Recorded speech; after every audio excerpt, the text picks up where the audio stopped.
Warning, may contain slight profanity, craft beer, 75 hard, periodic sobriety, relationships with cannabis, or nuts. I am Woodstock. Shawn, thank you so much for coming being on the show. Well, Jace, man. thanks for having me, man. It's an honor. I appreciate the opportunity. I'm excited to hear a lot of the stories that you started telling me earlier. That's one of the downsides of doing a podcast is every conversation I have, I'm sitting there thinking in my head, man, we need to get a microphone because this. So we've already had a multiple episodes worth of just good warming conversation. Exactly. But I reached out to you about a year ago, right before me and my family went and hit on the road. I was in your store, and as I've told you before, it's one of the few places, if not the only place in Victoria that really cares about, craft beer on a retail side of it. We've talked about our crafters and how amazing they are, but I'd go to your store because it's the only place that's got things like 903 and Martin House and all those. And I just randomly ran into you. You were a nice guy, and I said, hey, do you mind being on a podcast? And it took me over a year to finally come back to Victoria to be able to do it, but I'm stoked to have you on. I want to hear what it takes to run a successful liquor store. Well, first off, I was really impressed with your story. I remember our conversation, and I talk to a lot of people that come in the store, and your story of stepping out of your career and taking your family on the road is not a story you hear all the time. And so that, that story kind of stuck with me. I actually went home and told my wife, I said, I met this really interesting dude, and he's, he basically retired from his career and is taking his family on the road, and he's starting a podcast. I was like, that just takes huge nuts, to have a family and to do that. And I was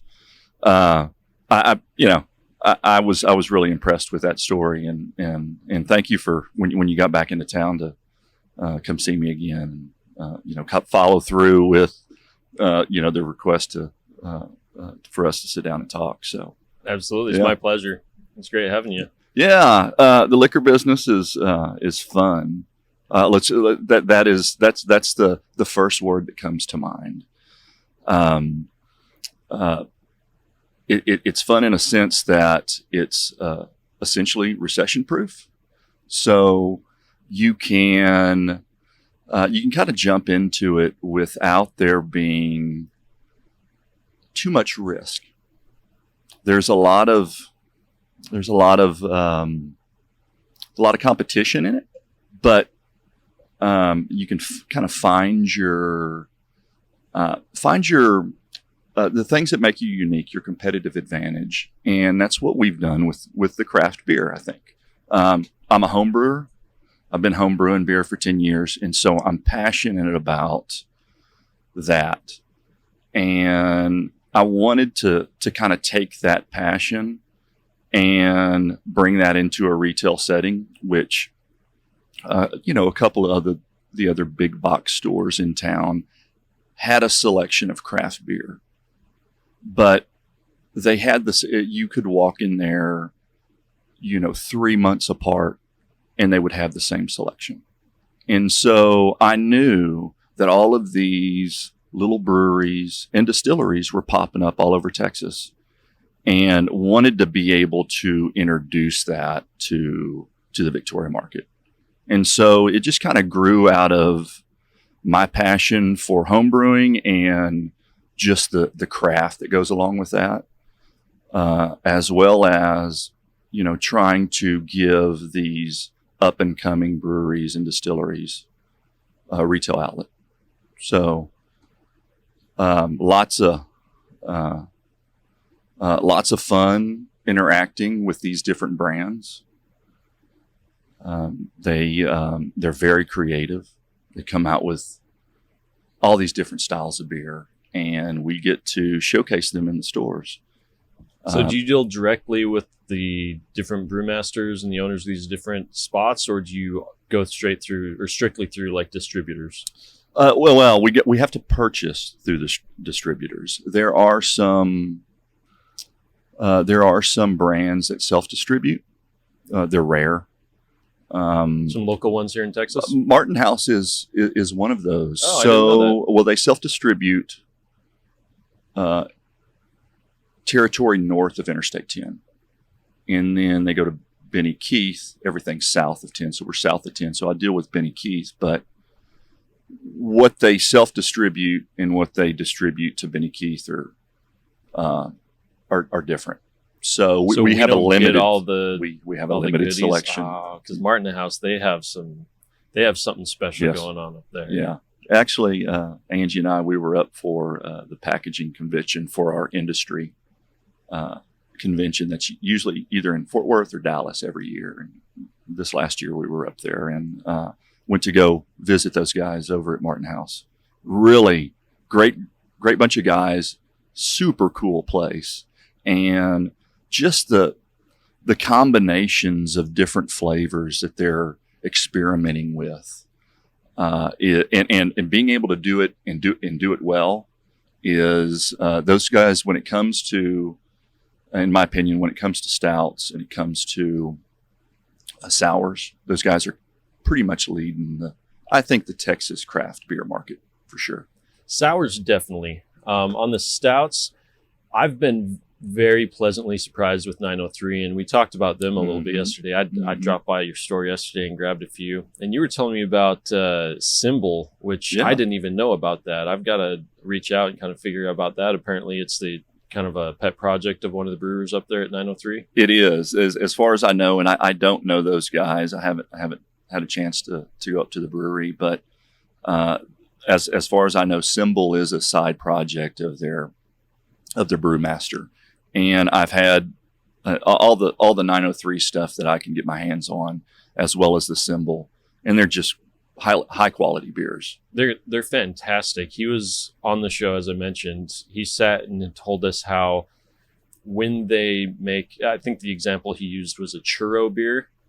They didn't get little flavors and drop it in until it tasted like a churro. They literally purchased cooked and the sugar and cinnamon, everything on it, and just dumped tons of churros into a vat. And that's how they made it taste like a churro. And they do that with everything. If it's marshmallows, they get actual marshmallows. If it's pie, they put in actual pre-made pie. I'm like, that is insane. But when you do a side-by-side to someone else, you hey, here's a cherry pie sour versus what they're making. There's a distinct difference. I was very impressed with Jeremy and his crew up there. They really gave a shit about beer. They love that stuff. They're gonna make you pay for it. But in my opinion, it's worth every penny. I mean, I think it's up there with some of the top beer makers in the nation as far as the crazy, thick, powerful stouts. You get Oscar Blues comes to mind, and when you really pack in a lot of flavor, I think they're in the same ballpark as them. So I was stoked when I came to your store. First store that I've ever been able to find in Victoria and actually had all of these amazing breweries that you can sample around. Yeah, and we're pretty proud of our beer selection, and we also do rotating taps. So in the cooler, we have 3 taps that we focus on Texas beers in there. One of those taps is a nitrogen carbonated tap. So very cool. Yep. Yeah. So you get. If you want to come in and, we do growlers, 64-ounce growlers. We do 32-ounce howlers, very reasonable price, but we rotate those beers through there. And so you get a little sample of, a beer that's coming off of a keg and one that's coming out of a can or a bottle.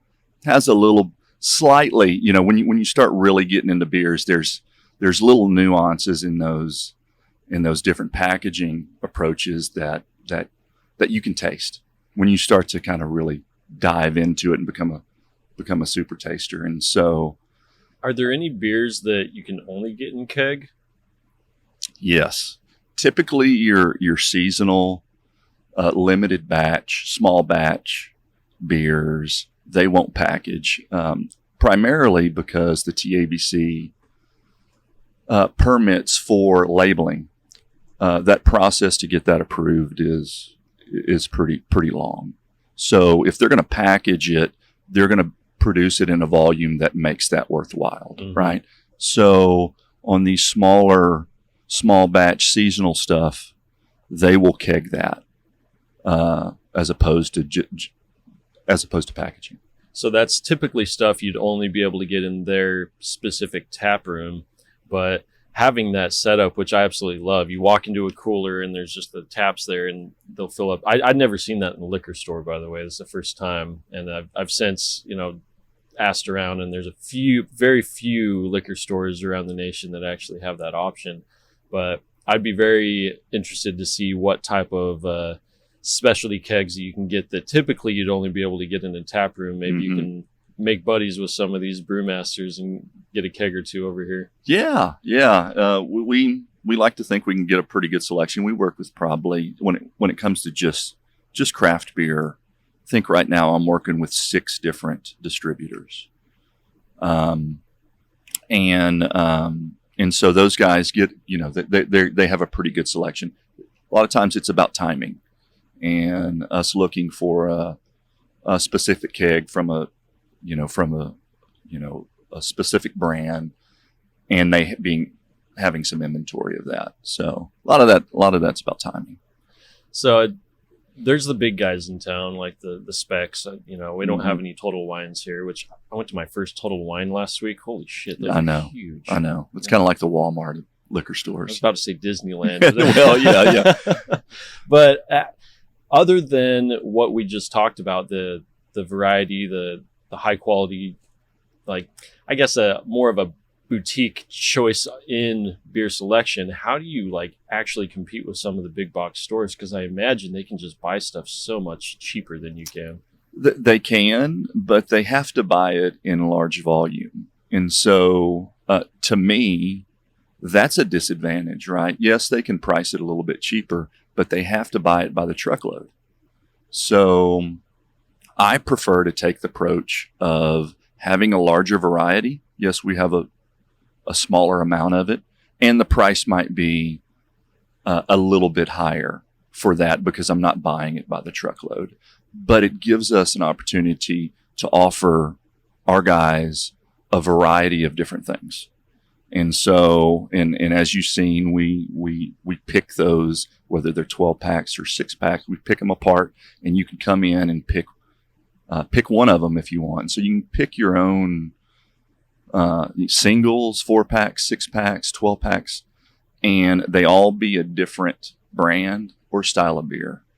And you really don't get that with the other guys. You might get a little cheaper price, but you don't get the variety, and you don't get the option to mix and match. So, well, I've talked about on the show, and we were talking a little bit before we started recording, about doing I guess the common one is, what was it, Sober October. I've done that a few times. Or Dry January is Dry January is another one. I Yeah. guess January makes sense with the New Year's resolutions. But you were telling me about, it was 75 days and you're just about to finish it. Tell us a little bit about that, because I love talking about nutrition and how various different people approach it and see what works. I like to try it all. Yeah. Actually, it's an entrepreneurial podcast. Andy Friselli has the First Form. It's a supplement company that is in my opinion, is kind of leading the fitness industry. But the way that he's doing it is through education and through helping people establish a fitness journey towards whatever goal they want to meet. And, throughout his podcast and his development of his company, he came up with a program called 75 Hard, and it's 75 days. There's 2 workouts a day. One of those has to be outside. They're both 45 minutes. You drink a gallon of water a day. You establish a meal plan and you stick to it. You read 10 pages of an entrepreneurial self-help, some sort of educational book, not nonfiction, and no alcohol. And it is one of the most challenging things that I've done to stick with those things, regardless of what comes up throughout the day, regardless of how you feel. Sticking with this for 75 days. And so the lack of alcohol for somebody that's in the alcohol business is a really tricky thing to navigate. I have done private tastings. I have done tastings in the store, and not drank.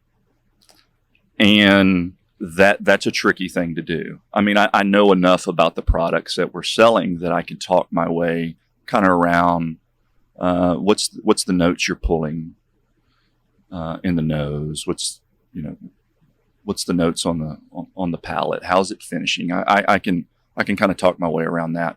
But being around the alcohol industry and not drinking, I got to honestly tell you, has deepened my passion for spirits and for beer. I don't know if that makes any sense to you or anybody else, but it's been a good couple of months. I will drink again. I'm just enjoying not drinking, but being around alcohol every day. It's like I said, it's deepened my passion for it. I love talking about it.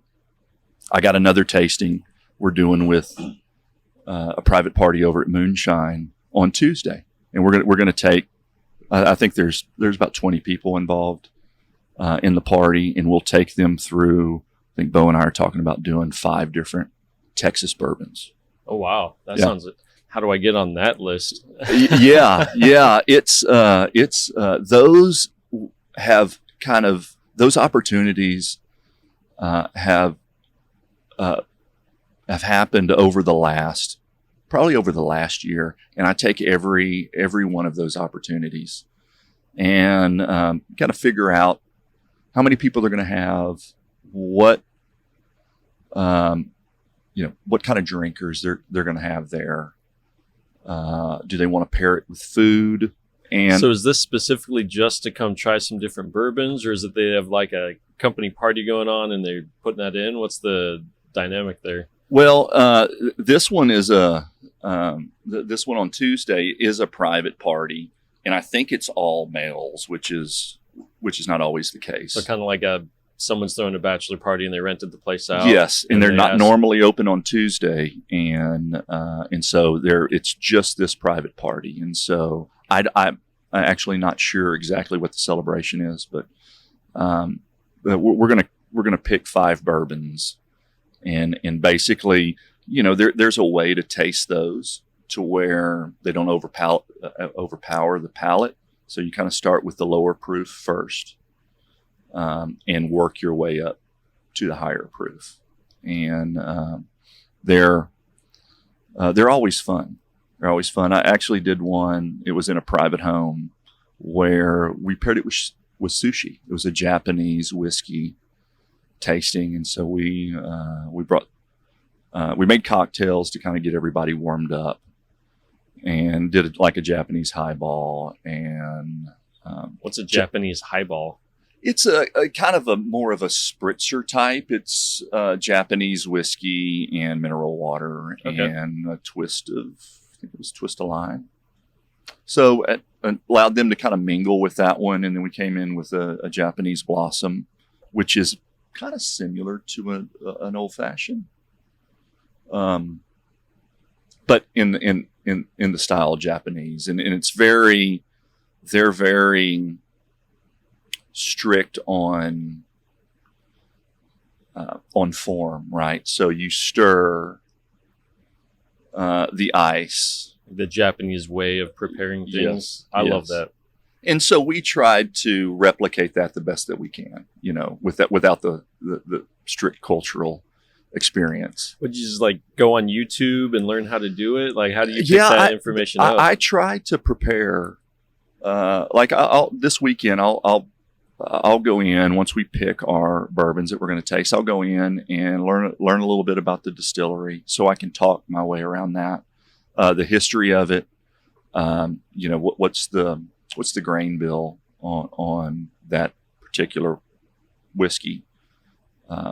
Is there any interesting fun facts to talk about that? And so How long do they age it? What type of barrels? Sure. That kind of thing. Sure. Yeah.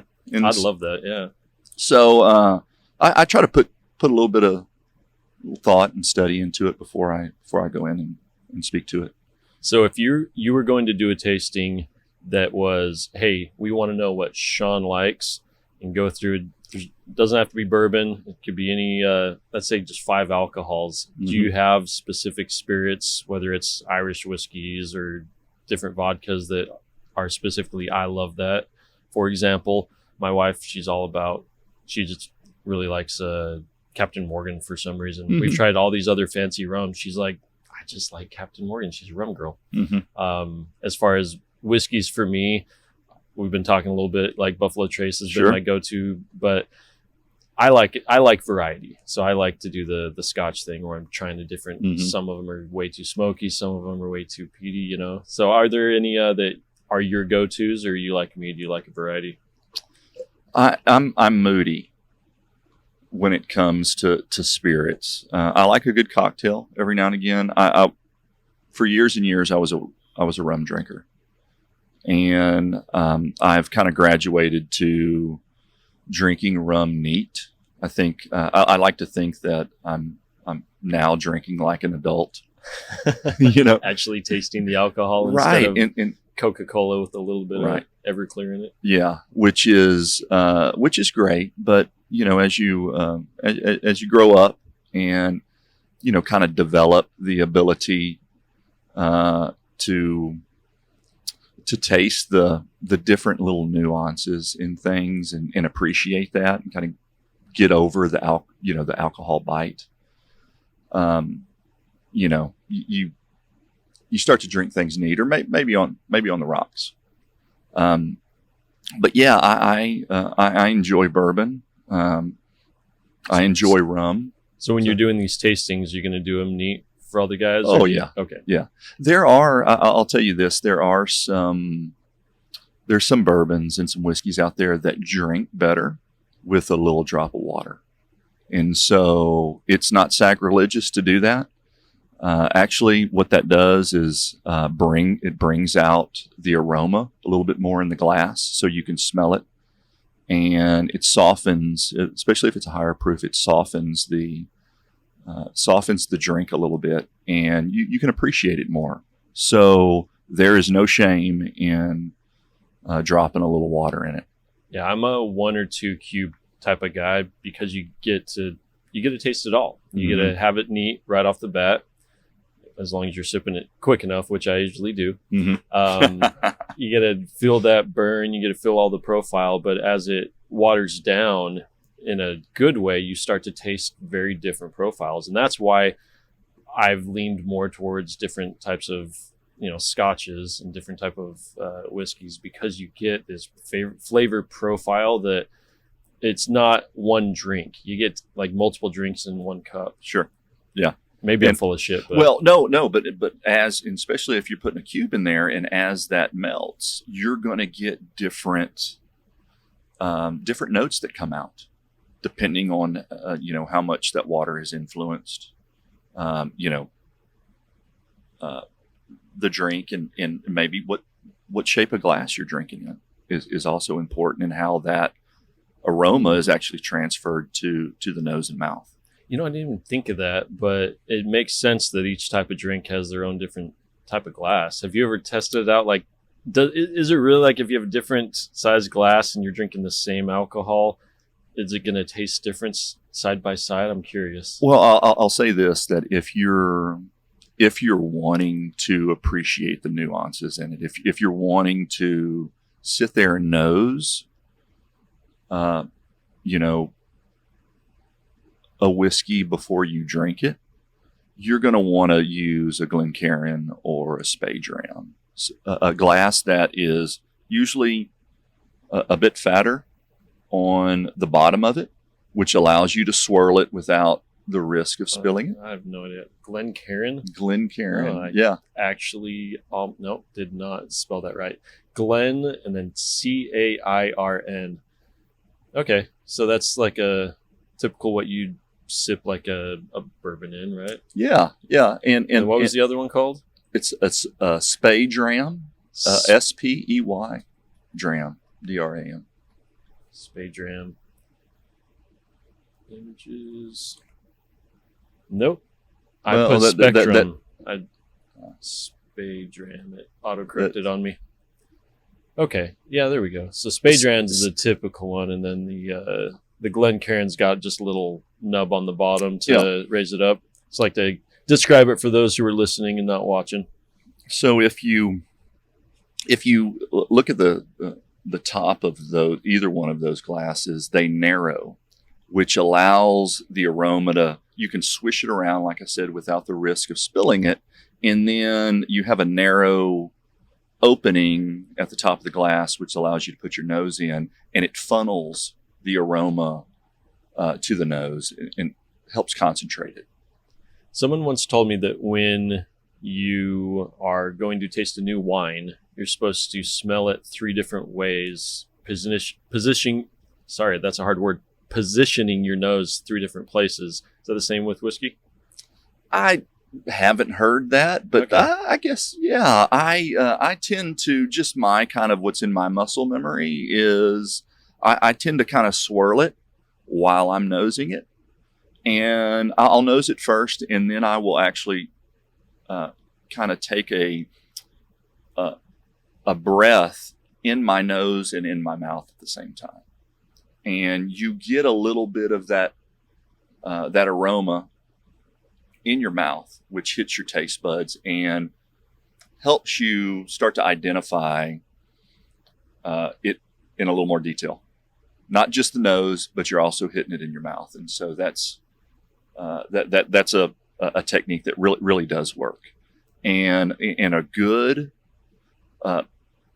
bourbon, I'm not going to say whiskey, but an actual really great bourbon, you'll sit there and nose for 3 to 5 minutes, and you'll say, okay, this is lovely, and you start trying to pick out the different notes in it. And I'll tell you, trying to develop the ability to articulate what it is you're tasting. I think most people who start to get into craft beer, into wine, into whiskeys, they're all trying to become more articulate at identifying what they're tasting. So it's a worthwhile process to get you a Glencairn or a Spey Dram, and because that's going to help you do that. It's the best tool for the job. In hindsight, I really screwed up because I should have waited. What did you say? You had 6 days left on your 75-day? Yes. I'm sitting here like, we need to get some bourbon and do this right now. But I won't drink alone. I've done it before. I'll probably do it again. Well, we'll just come back for part 2. I love that. Yeah. And we do this in the store. So one of the another way that we have kind of separated ourselves from our local competition here is we do all day on the spot tasting. So we have a cabinet back behind the front counter at both Nursery and 59 stores that have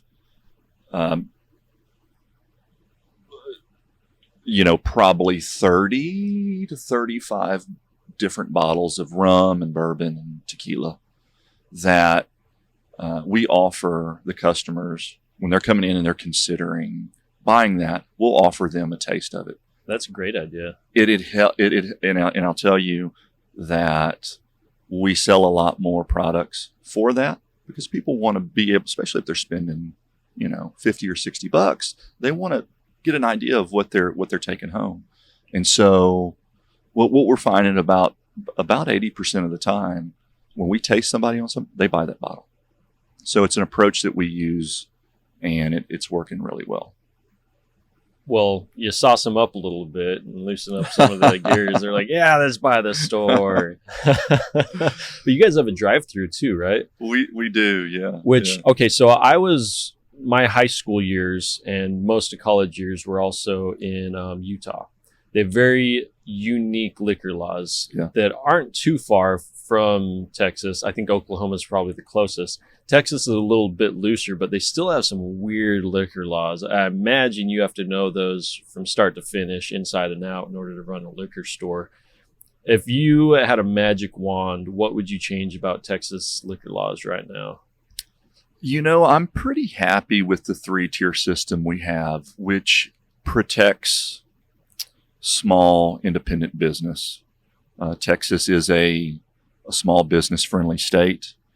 What I see is that they're going to continue to do that. And what I mean by that is they're not allowing the big box stores, which is Walmart, Kroger's, Randall's, H-E-B, Costco, all of these big box corporations to sell spirits.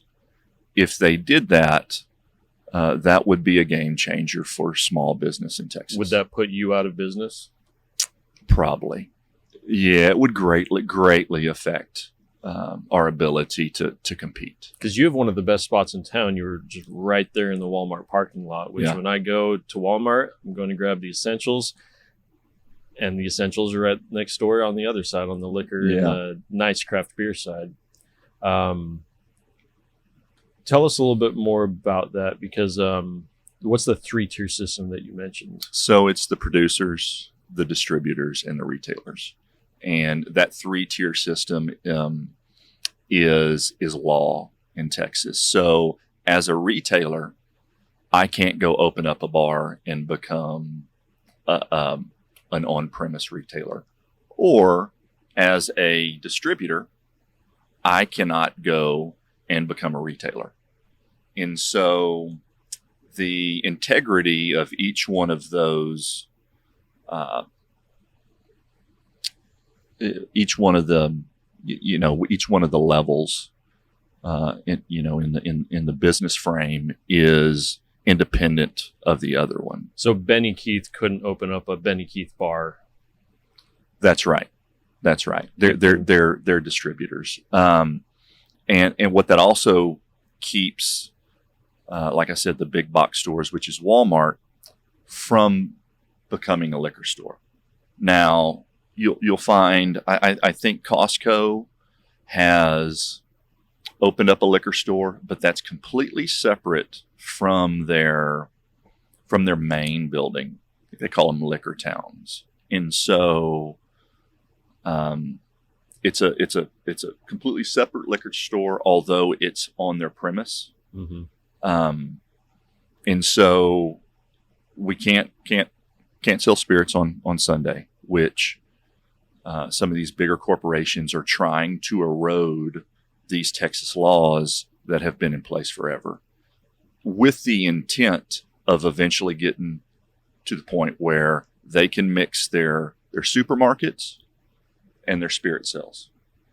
So Texas is doing a really good job, and particularly the Texas Packaging Association, which is our lobbying industry that protects small business. And of course, all the politicians that are small business friendly here in Texas are pushing back on that, which is a natural drive in capitalism, right? You want to go out and attack the market, and these big box stores are attempting to do that, but there's enough protections within the law that are keeping that from happening, and that's keeping us in business. Yeah, that's really interesting. That's why I love having these conversations, because never in my life would I ever go up to a liquor store owner and ask his opinion on, what do you think about the Texas liquor laws?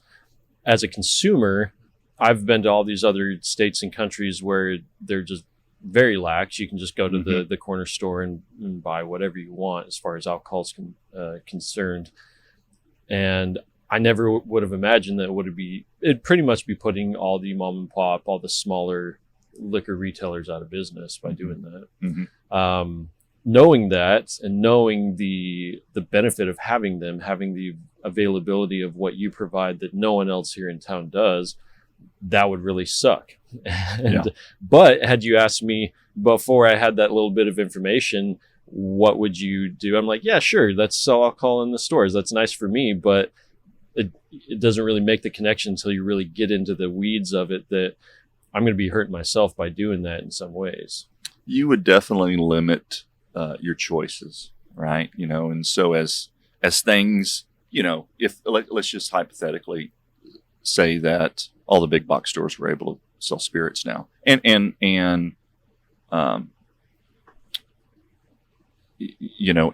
could take the same approach that we have to to selling spirits, you would probably not get the choice in selection because they're going to be buying it. Like I said, with the craft beer, they're going to be buying it by the truckload. And so you're going to go in there and you might have all the big name brands. St. Arnold's and Carbox, but those are barely craft anymore. Yeah. I think that St. Arnold's is still holding on to that. You can't blame those guys. You create a great product, and a lot of times in that business plan, they're looking for a buyout. And if they produce a good enough product and can get bought out, more power to them. Yeah. Right. I mean, think from a business perspective, you can't fault them for that. I mean, that's what happened with New Belgium up in Fort Collins. They had this great spot up there, just amazing tap room. They had some really good beers that everyone recognizes, like, Fat Tire's the one that mostly produced around.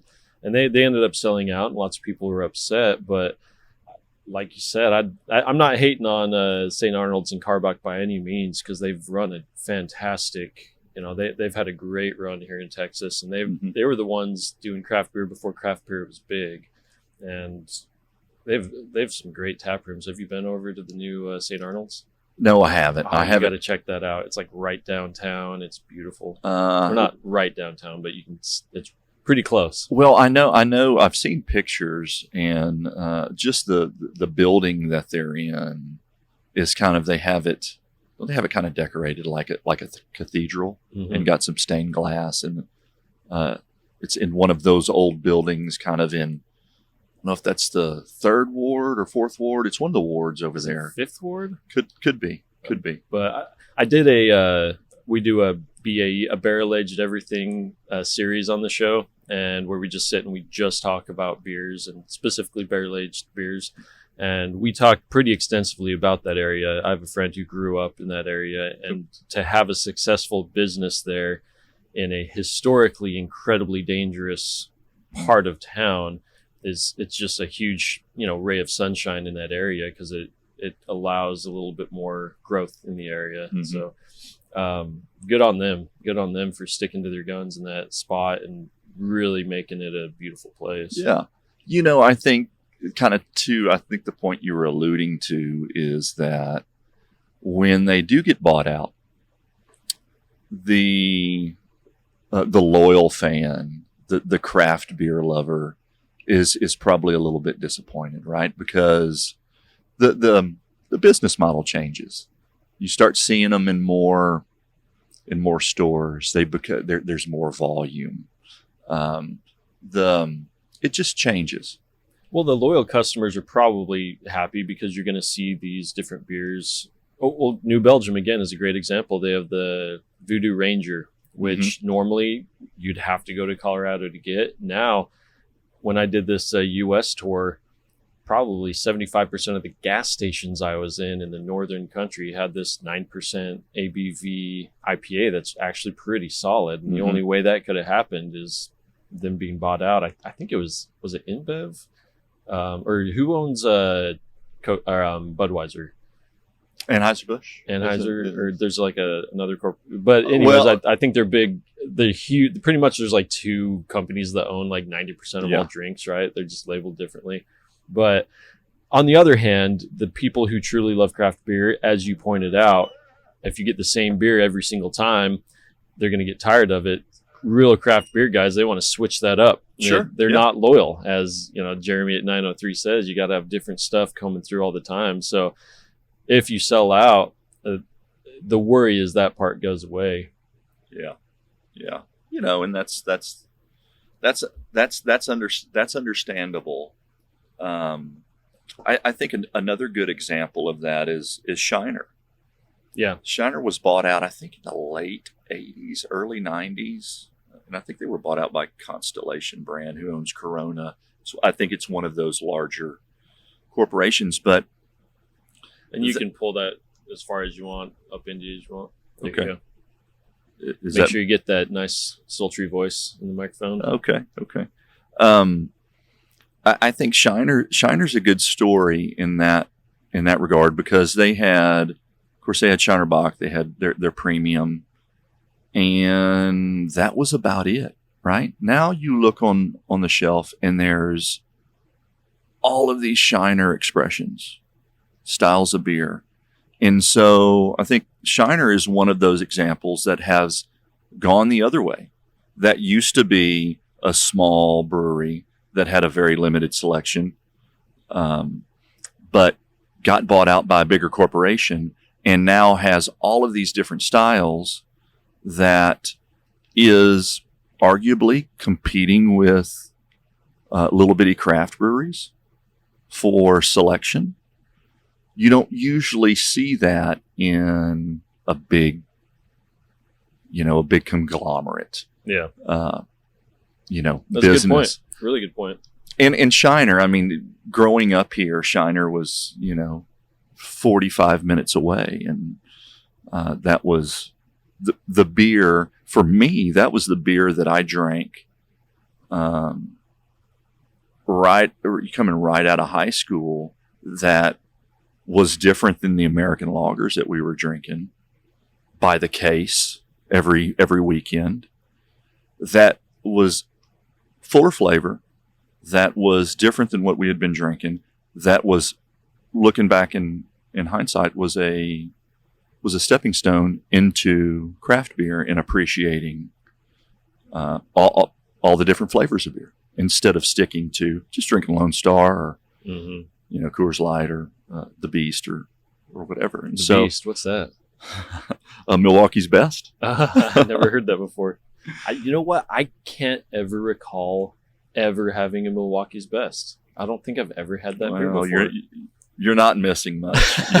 I probably not. The whole American lager thing is, I think the point of it is to get as close to water as possible without offending the palate with too much hops. And it's that style of beer is designed for mass consumption.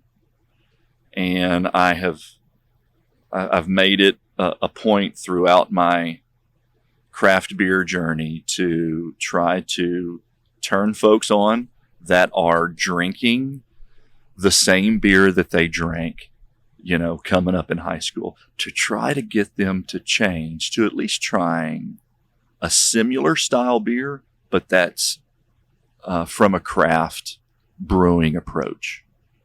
And so we have guys coming in the store and, I'm looking for Miller Lite. We have that, but we also have these other great Pilsners, which are just as light, got a little bit of breadiness. 903 has a good Pilsner. Independent Brewery has a good Pilsner. So trying to, if possible, to influence these folks to try something different, just for the sake of stepping out of their comfort zone. So it's an uphill battle, but we do our best. According to Jeremy up at 903, he's saying they pretty much give away the lagers for free, because it's so much more to produce them. Because for those of people who don't know, ale you do warm, lager you do cold. Cold takes a lot more energy, especially if you're down in Texas where it's just freaking hot all the time. And so he produces it as I want a full selection. I want to provide everything. But he's saying they really don't make that much money on the lagers. It's the stouts and the ales that they really do well with. But down in Texas, I'm rare in that in the middle of a 90-degree day, I will still be sipping on a stout or a porter, where most people won't, because you can be sweating it through. I just really enjoy those flavors. So that's kind of the hard part with Texas. I think I don't think I'm the only one that would say that Texas is a little bit behind in the craft beer scene. I think part of it is that. Part of it is water's a lot more difficult to, when you're up in the Rockies and have just free water flowing that's just pure and amazing, it's a lot easier to produce a really good beer. But I've been very, very pleasantly surprised with the direction that Texas has been taking in the last, decade with craft beers, because I'd put some of these guys, and we've already named a few, right up there with any other brewery in the nation or world for that matter. I just got back from Europe, as we were talking a little bit about before. There, it's just pretty much all lagers. Like you're not going to find a lot of ales, but they're just fine-tuned to the point where it's amazing. Like every country or region in each country you go to will have their like beer. It's not the only one you can get, but it's the one. Like you have a whole entire case that's just full of that, and you got a few other, little ones. You rarely see the Budweisers or anything like that. And I did not know the variety available with different types of Pilsners and Lagners. I mean, to me, you throw a Coors Light and a Budweiser next to each other, I'll be able to tell the difference maybe. I don't know. So get this. We did a side-by-side with some friends. We got a Yellow Belly, like Coors Banquet beer, next to a Coors Light. And all of us, we all like to consider ourselves beer nerds, but we all thought it would be super easy to taste the difference. 50-50. It was split down the middle. We had like 6 guys all trying it, all of us thinking we're beer connoisseurs. And I got it right. But I was guessing, man. I could not, in a blind taste the difference between a Coors Yellow Belly and a Coors Light. It shocked me. I would not have thought that, because I would think that there would be a slight difference in the flavor there, and there was the mouthfeel. There was like you taste one, you taste the other, and you could tell, there's a slight difference, but then you're like, which is which? Shit, which one's which? So maybe we're just all terrible, but I mean, just sheer quantity of beer, we're definitely pros. I'm probably the guy that drinks the least out of my friend group. I'm also the smallest guy at 6'1" and like 200 pounds. So you can imagine the size of the guys that are throwing down these cases of beer. But it definitely, going back to the point, is when you go over to a place like, Germany is a great example. They have these little towns all over the place, and each region will have their specific beer that they like push, and everyone has just a very distinct flavor, but it's so clean, and you can like drink a whole liter and you're not going to be filling it the next day. I guess a liter's not that much. You can drink a few liters. And I just love the culture around alcohol over there. It's a lot more of a ritual versus what I've been doing to myself, and that is a little bit too much of a binge drinking sometimes on the weekend. But I appreciate the Germans for a lot of reasons, and beer is one of them. Of course, they follow the purity law over there. I think I had heard that at one point, I don't think it's the case anymore, that they weren't allowing any imports that did not follow the purity law, which is water, yeast, hops, and barley. Nothing else. Nothing else. And it has to be within a certain grade too, as far as quality with each of those, right? Yes, and what's quite amazing about that is just with those 4 ingredients, the different flavor of beers that come out of that. And to your point, you can go from one village to the next, and say a Marzen lager, which is a spring lager beer that comes out every time every year around this time. Or actually, is that a fall? I should know that. I don't. No, Marzen, I think is March. So I think that's a spring. Somebody's going to correct us on that. So someone's going to look it up and send some hate mail to me. But the point I was trying to make is you go from one brewery to the next, and their style, their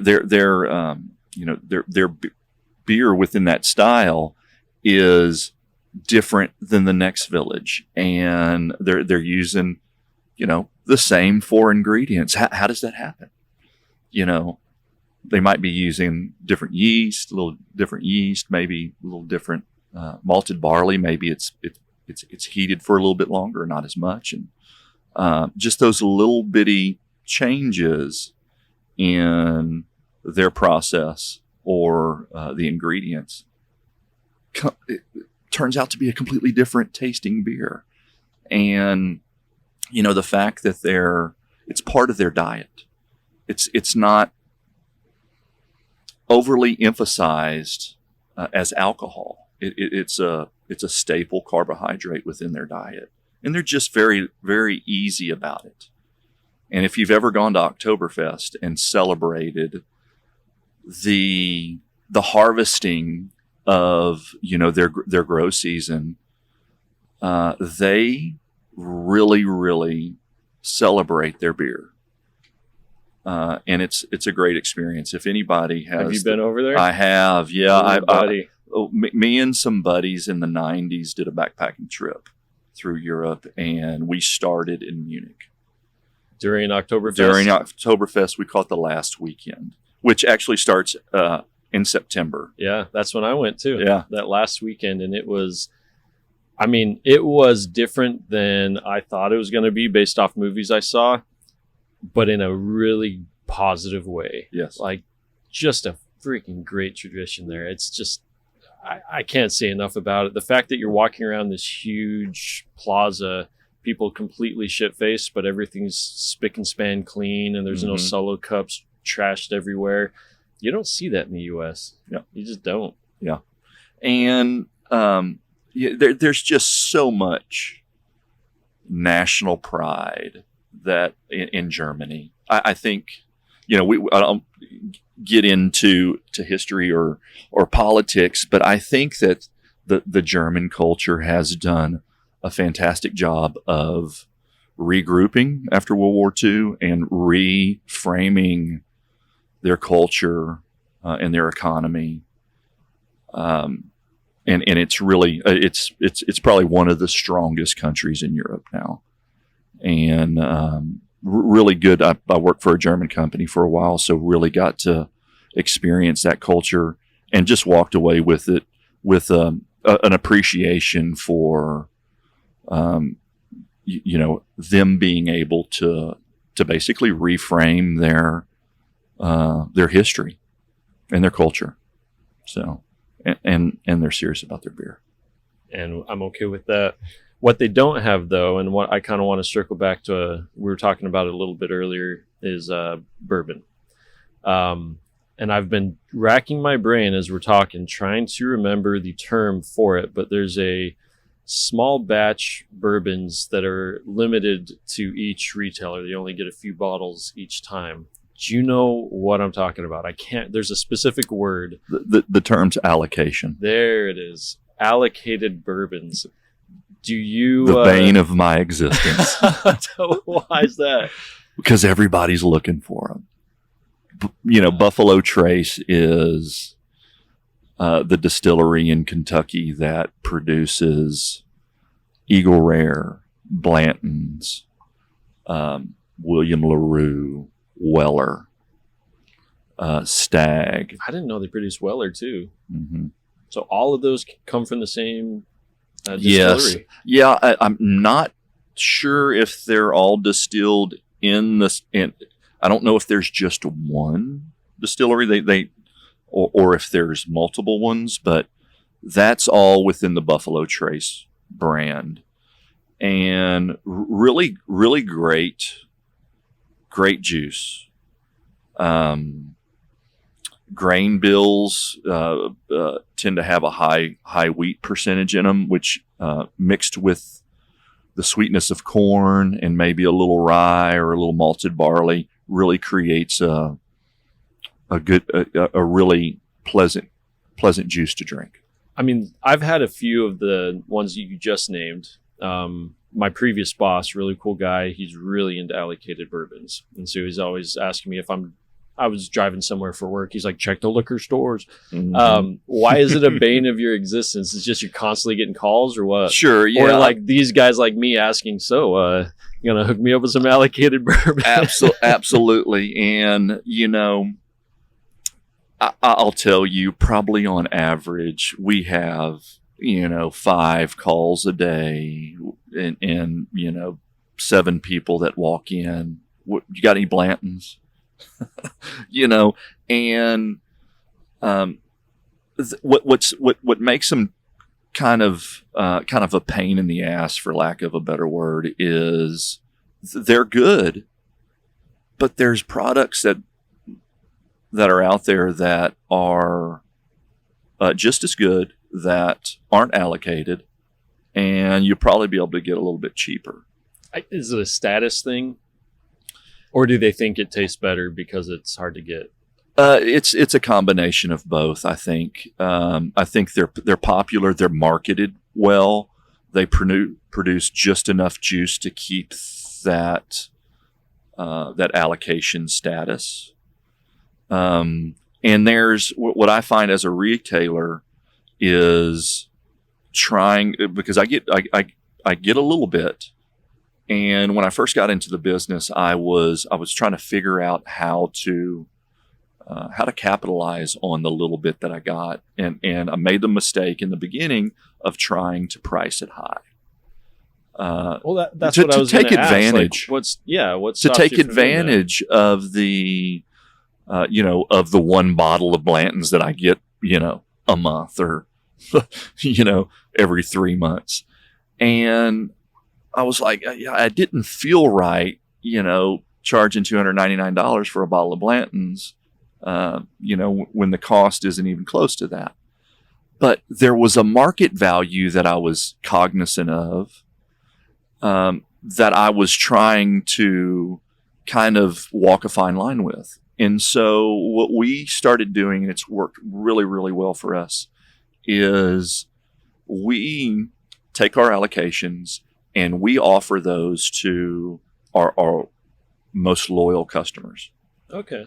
And we just started a loyalty program, and so I don't have to actually keep in my head who's buying what anymore. Mm-hmm. And so we can do all of that through our POS system. But so you can track who's a constant customer, and then you reach out to them and say, hey, you got first dibs? Yes. Okay, and so cool. Depending on their point level, let me back up just a little bit. The way that I started handling that is, especially as we started to buy bourbon and tequila by the barrel, which is not a unique thing, but for an independent and a smaller independent such as Texas Liquor, that is unique. So we right now in the store, we have 7 barrel picks. So those are barrels that me and my team and some of my bourbon buddies, we tasted samples of different barrels and purchased the one that we really liked. And they bottled that for us, and then they put our logo on it. And wow. those products are unique. And they're unique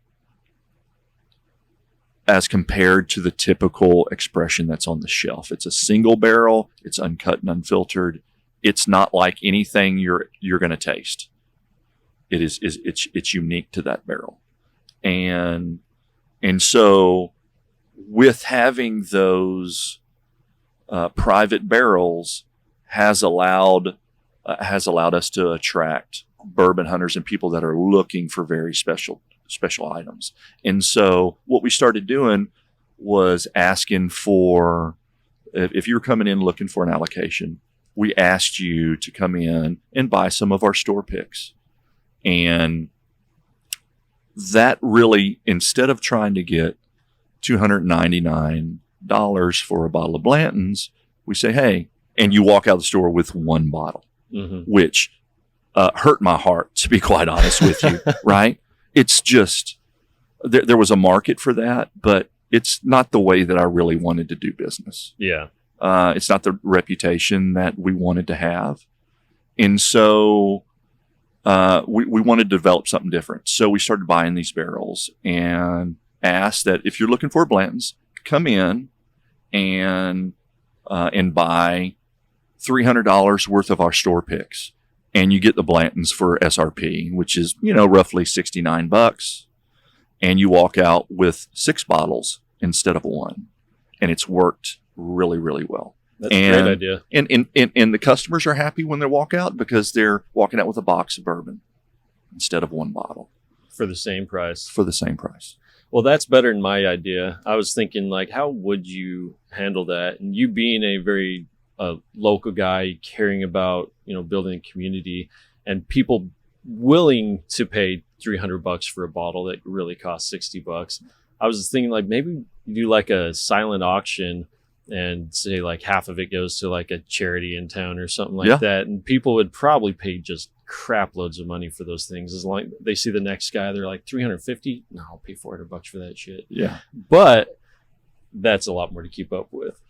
Yeah. It's, you want to try to build a process in a business that's easy to manage, that drives customer loyalty, not just satisfaction, but actual loyalty. People that, are going to go through the effort of just doing business with you.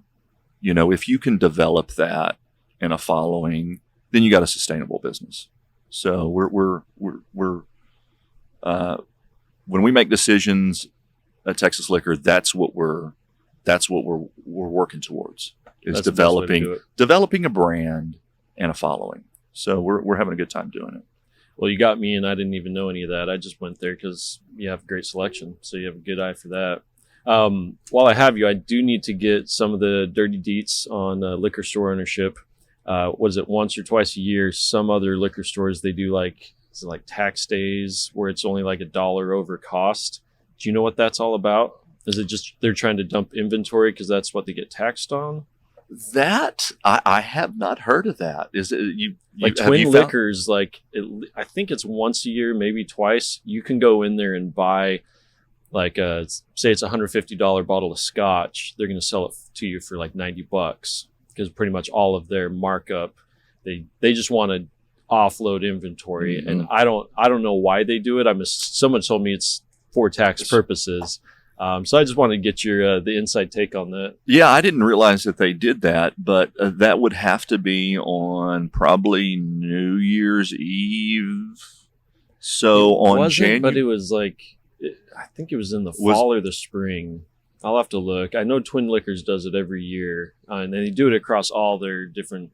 It's not just here in Victoria; it's all over the place. My friend does it over in San Marcos. So he'll go once a year and spend $1,000 just to get all these like high end, and it's the high end stuff. So like beers, there's like not that much markup on, according to the people I was talking to, and then some of the lower end stuff. But the really higher end stuff, you really can get a really good markup on there at the retail level. And those are the ones that just plummet in price during it's like 1 or 2 days. And I was talking to the employee at Twin Liquors a couple years back. He says there's some like guys that they'll come in, as soon as the door opens, they'll come in with a cart, fill it up for a few $1,000, then walk out, and they won't see him until next year. Yeah. I've not heard of that. It would not surprise me. From a business perspective, I think the best time, if you're going to do that, would be that week between Christmas and New Year's, because on January 1st in the state of Texas, you pay business personal tax on everything that you have in the store. That's all of your tangible products, your shelving, your neon lights, everything that you have in the store. You pay tax on, including inventory. So the more inventory that you're sitting on January 1st, or of course, the higher your county tax bill is. So, doing it just randomly throughout the year, not sure. Maybe each they have individual a different tax year or something like that. Possibly, unless they're able to use their fiscal year versus the new year as their tax cutoff line. I don't know how that how that is in the state of Texas, but that would be one of the reasons. So. Well, if you get any Blantons in, you want to do it during the dollar days, let me know. Let me know. I got a few people. So are you a Blanton's lover? I've had it just once. I thought it was really good. Sure. I actually had it in Vegas. I was at a steakhouse. I'm like, yeah, give me some Blantons. And I'd never actually, I had one bottle and I gave it away, but I never actually popped it myself. I thought it was good. I mean, but like you said, I mean, I've got some Buffalo Trace sitting right there. I think that's really good too. Mm-hmm. And I think it's the variety. It's if you're into the same flavor over and over and over again, you wouldn't choose Blanton's because you can't get it on tap, you know? Right. But I think it's just having the different bottles, collections, it being, you know, allocated, limited. I think there's some fun to it. It's almost like Easter egg hunting for old men. It's the hunting. Yeah. Yeah. A lot of guys enjoy the hunt. And so I work with a lot of bourbon hunters that, you know, they're, you know, maybe they're in the oil field and they get to do some traveling, and part of their pastime is jumping into liquor stores and seeing what they can find. And a lot of that is about timing. You know, they can jump into a store and they just happen to have an Elmer T. Lee on the shelf, you know, and wow, that's, you know, they found a unicorn, and that makes that all of that time spent hunting makes it worthwhile. And then they get to take that back home with them and share it with their friends and family. That's the bottom line, whether we're talking about craft beer or we're talking about bourbon or we're talking about any other type of whiskey or tequila. It's the fellowship that comes along with that makes it really enjoyable. Is there one, and maybe it is Blanton's, is there one that's most asked after? What is it? Is it Whistle Pig? Is that the one no. Whistle Pig is a fantastic brand. Whistle Pig's out of Vermont. They are a fully biodynamic, I think that's the term, operation. So they grow their own grains on site. Oh, wow. And they do everything in-house. And just a really, really fantastic line. Even their base expression, which is a 100% rye whiskey, aged 6 years, is one of the smoothest 100% rye, aged for that long, $45 bottles that you're going to come across. And then they just get better from there. Whistle Pig is a really, really fantastic whiskey. Is that an allocated bourbon? No. Well, they come out with a yearly release called the Boss Hog. I haven't heard of that. That's a great name. Yeah, it's a 20-year. This last 2021 was a 20-year finished in a rum barrel.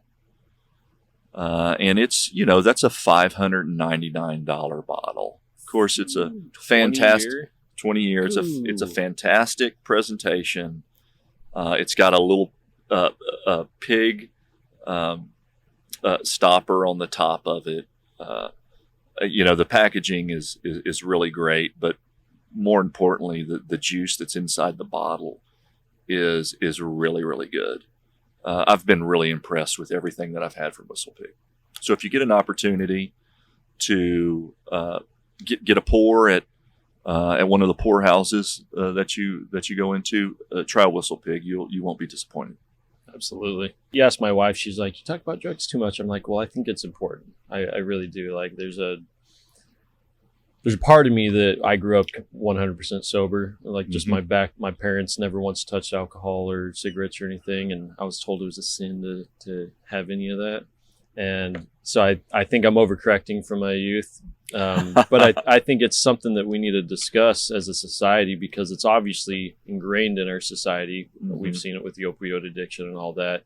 And if we don't address the issue, it's just going to continue to have this marginalized percentage of the population just gets their life destroyed. That I think we could avoid that. That's why I was bringing it up. But being a product of the 80s and the 90s where, there was a war on drugs, and there was this Just Say No program that we were just bombarded with. Those things never work, because you tell a kid to not do something, the first thing that they're going to do is go out and do it. It's just the defiance of youth. And I grew up a product of that. I'll tell you, we started drinking beer regularly on the weekends the summer that I was going into my freshman year in high school. And in that summer, some weeks we drank every night to varying degrees. And that persisted, throughout the 20s, throughout my 30s, until I didn't have the time to do that anymore. But that was just part of our culture, right? And so, having, starting to dip snuff at a young age, that's what you do when you're a country boy in South Texas. So how old were you? I was 4. 4 years old, and you're dipping snuff. Yeah, my grandfather on my dad's side dipped Copenhagen, and he had this technique. He would do it when he was sitting. Yeah, he did it all day, but particularly where I really picked up on it was when he was sitting in his armchair on a Saturday watching Notre Dame football, and he had this little green ashtray on the little end table next to his recliner. And he never spit. I never saw him spit. But when he was done with the snuff, he would roll it around in a ball, and he would spit it out into that green ashtray. And it was like, I remember it was this perfect round little ball. And so I picked that up really young. My dad dipped a powdered Garrett & Son sweet snuff, which I think was historically a sniffing snuff. And did your dad know, or would you sneak it? He knew, and he did his best to not, to try to get me to not doing it. But I mean, back then we didn't. I mean, those were the days where we had commercials, doctors smoking cigarettes around babies. So it was a different relationship we had with tobacco. Yeah, this was about the time. This is the late 70s, early 80s, where the whole anti-smoking thing was just starting to get traction. Okay. Those guys, the CEOs of the big cigarette corporations, were on TV every day in front of the Senate, and there was this movement to kind of clean all of that up. For me, I think my father thought it was, it was something he didn't want his 4-year-old, 5-year-old, 6-year-old son to do, but being a defiant shit that I was going to do what I wanted to do. And so I growing up, we grew up about 8 miles out of town, and we would literally get on our bikes during the summer, and we would ride into town. We would ride around town all day, and then we'd be home, before dark. But we put 40 miles on a bicycle. And so nothing was going to stop me from going to get a can of Copenhagen or Skull snuff. And so I could, growing up kind of out in nursery, there was, on on the corner there was an old general store. And I remember I was probably 6 years old. And this was about 2.5 miles from my house. And I would ride my bike up there. And I remember buying a can of Copenhagen for 65 cents. And I'd walk in there, kind of put my bike up against the pole, and I'd walk in there, and it was the screen doors, and I'd walk in there, and the old men were playing dominoes in the back. And the one guy would get up, and he'd sell me a can of Copenhagen. I'd walk outside, take a dip, jump on my bike, and head back to the house. And it took me. I quit dipping snuff on my 21st birthday. And why was that? Because it bothered me that I had an addiction. That's why. And I quit dipping snuff, and a month later I started smoking cigarettes. That's just what you do. And I remember, kind of growing up, I would have the occasional cigarette when I'd get to a certain level of intoxication, right? Yeah. You just that's what you kind of did. I only smoke when I drink. I only smoke when I drink, or when I'm drunk. I just happen to be drunk all the time. And so it's not like I'd never smoked a cigarette before, but not regularly. And I remember I had a roommate. He was a smoker. And I said, "Hey, Jason, let me have a cigarette." And he kind of looked at me out of the corner of his eye, and he said, "Man, you don't want this." I said, "No, it's not a big deal. We're drinking, we're barbecuing. It's all right. I'll just have one." And I should have listened to him, because I became a full-time smoker after that. And it wasn't until I remember the day, it was June 26th, 2013, that I quit smoking, and I haven't even thought about it. How'd you pull that off? At that point, I'd gotten married on April 20th, 2013. 4/20 is my anniversary. We went to New Zealand on our honeymoon, and I was talking to Angie. I was like, I really want to stop smoking cigarettes. I had probably, 30 or 40 times quit up to that point. And I said, I always come back to doing it. It's just, I felt like a failure. I would, at the end of the night, whatever cigarettes I had left in the pack, I would take them out, and I would tear them up. I'd throw them away. And sometimes I made it, a week. Sometimes I made it the next day. I would get up and say, "Oh, fuck, I tore up my cigarettes." And I would jump in the car, and I would drive down to the nearest convenience store and buy another pack. And that ate me up. Completely ate me up. Bothered me. And just your lack of self-control. It just had a grip on me. And that was not a comfortable thing for me. And so Angie and I got married, and at that point, we were doing a lot of gardening, and we were trying to follow all the suggestions that they had in the Farmer's Almanac. And if you ever read the Farmer's Almanac, there's so much great information in there. And one of their categories is best days. And it's, the best day to cut your hair if you want to retard growth. Best day to cut your hair if you want to stimulate growth. It's based on the moon cycles. I had the Farmer's Almanac. The Farmer's Almanac. When you should cut your hair? Sure. And it has when you should plant everything. One of those is the best day to quit smoking cigarettes. No, really? And I read this in there, and I was like, it starts June 26th. And this was like in April. This was in the end of April. It's right when we got back from New Zealand. And I remember telling Angie, "That's my day. That's my day." And I smoked up until that day, and Jace, I didn't have anything to do with it. I have not thought about a cigarette since. That's incredible. It's June 26th. June That's 26th. the day.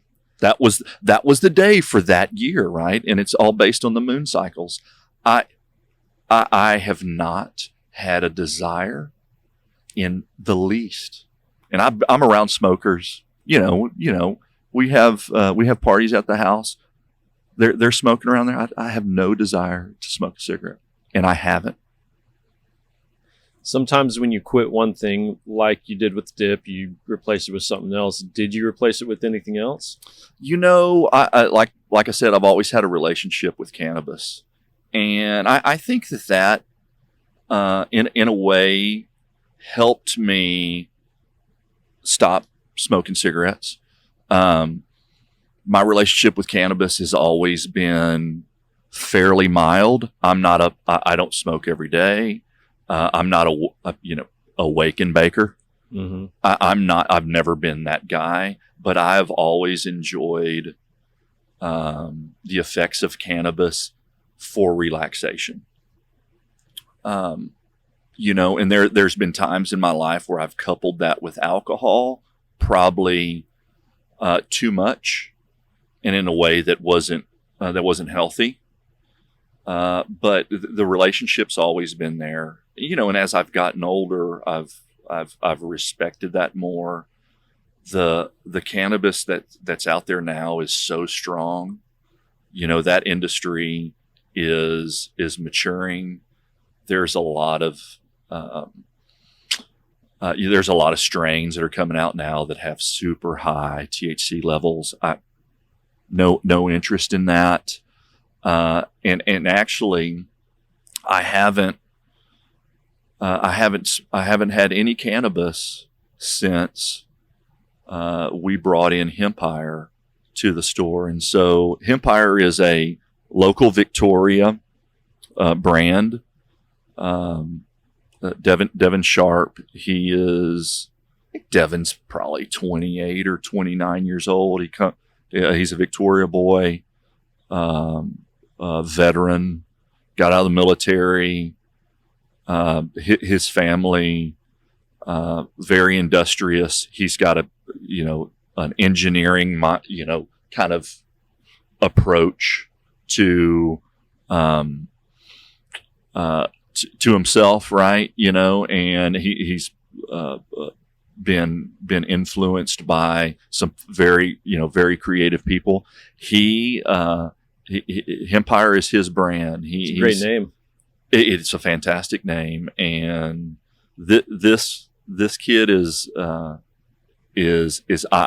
think is probably going to lead the hemp that's going to eventually transition into cannabis, and that whole industry. He's going to be leading it here in South Texas. When you say the hemp leading into cannabis, meaning just the CBD strains leading into more the THC heavy strains once it's legalized, yeah. You think? Yeah, I think that, the technology is there for them to be able to go in and, hemp flower visually is, and some of its base compounds are very similar to cannabis.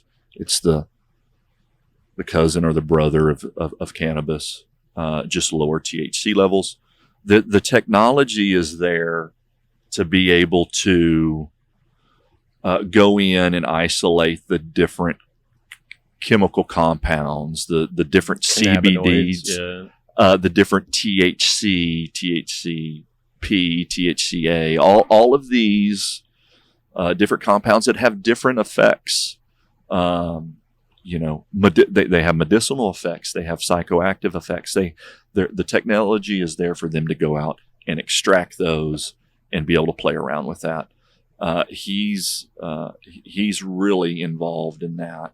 What type of products do they have? Is it actual flower or is it concentrates? Flour? Yeah, okay. It's flour, concentrates, and gummies, which are concentrates that are molded into gummies, the edible form. Yeah, which are really popular with people that don't want to smoke. Which should be everyone, because it doesn't matter who you are. Burnt carbon in your lungs is not a great thing. Sure, I don't necessarily live by that fully, but yeah, sure. And I completely understand that. But the kind of the vape cartridges, and the gummies are exposing this product, and it's a great product to people that wouldn't normally have exposure to it, because it's a different form of being able to enjoy it. Yeah, well, for people who don't know, most people who listen to my show do know the ins and outs of weed. But I mean, CBD is not going to give you any psychoactive effect, but it is going to definitely help with inflammation and other types of issues, right? I have people who are born and raised very, very strict in their intakes. Like I was saying, my parents have never had a drop of alcohol, never smoked a cigarette. But CBD has helped my dad with inflammation and other things. And when I found out that he was on weed, obviously it's a different kind. I was like, holy, because his whole life's dedicated to religion. He just published a book about miracles in the modern day, right? Mm-hmm. And so when I saw my, idol growing up, my dad, my hero, he was very, very straight edge, benefiting from it. It really had a strong effect on me in a very positive way. And so I think it's awesome what Hempire is doing, is bringing it locally. Because you said they grow it here locally too? They do. They have a farm kind of on the northwest side of town. And he's in the process of building an indoor facility so he can do it year round. But yeah, this is Hempire is grown and packaged in Victoria. Does he have any Delta 8 products? Are you familiar with that? Oh, okay. Yeah. Did you hear that Texas legislature is trying to criminalize Delta 8 along with Delta 9?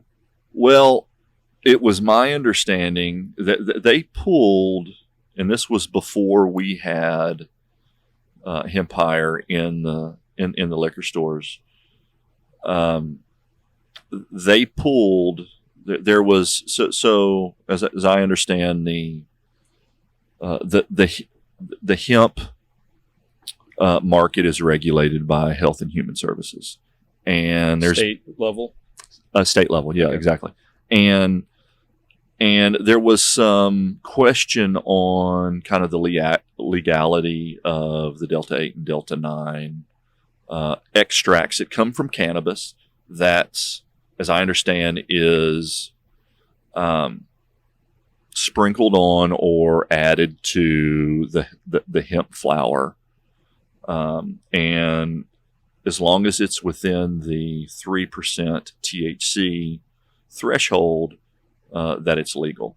And so there was with Delta 9 as well? Or yes, okay. It's the as I understand it, it's the THC level that is kind of the red line in the law. Yeah, because that's the psychoactive side of the cannabis flower. Okay. Right. So as long as that isn't breached, then it's legal. Well, that was kind of working its way. That was challenged in the court system, and it worked its way. And it took about, it was kind of rushed through. It took a couple of months to go all the way to Texas Supreme Court, and it said, well, that is the legal limit within the Hemp Act. And so, as I understand, that challenge is over. That question has been raised. What I did hear is that they're trying to go in and change the language within the Hemp Act that changes that percentage. That I think there was a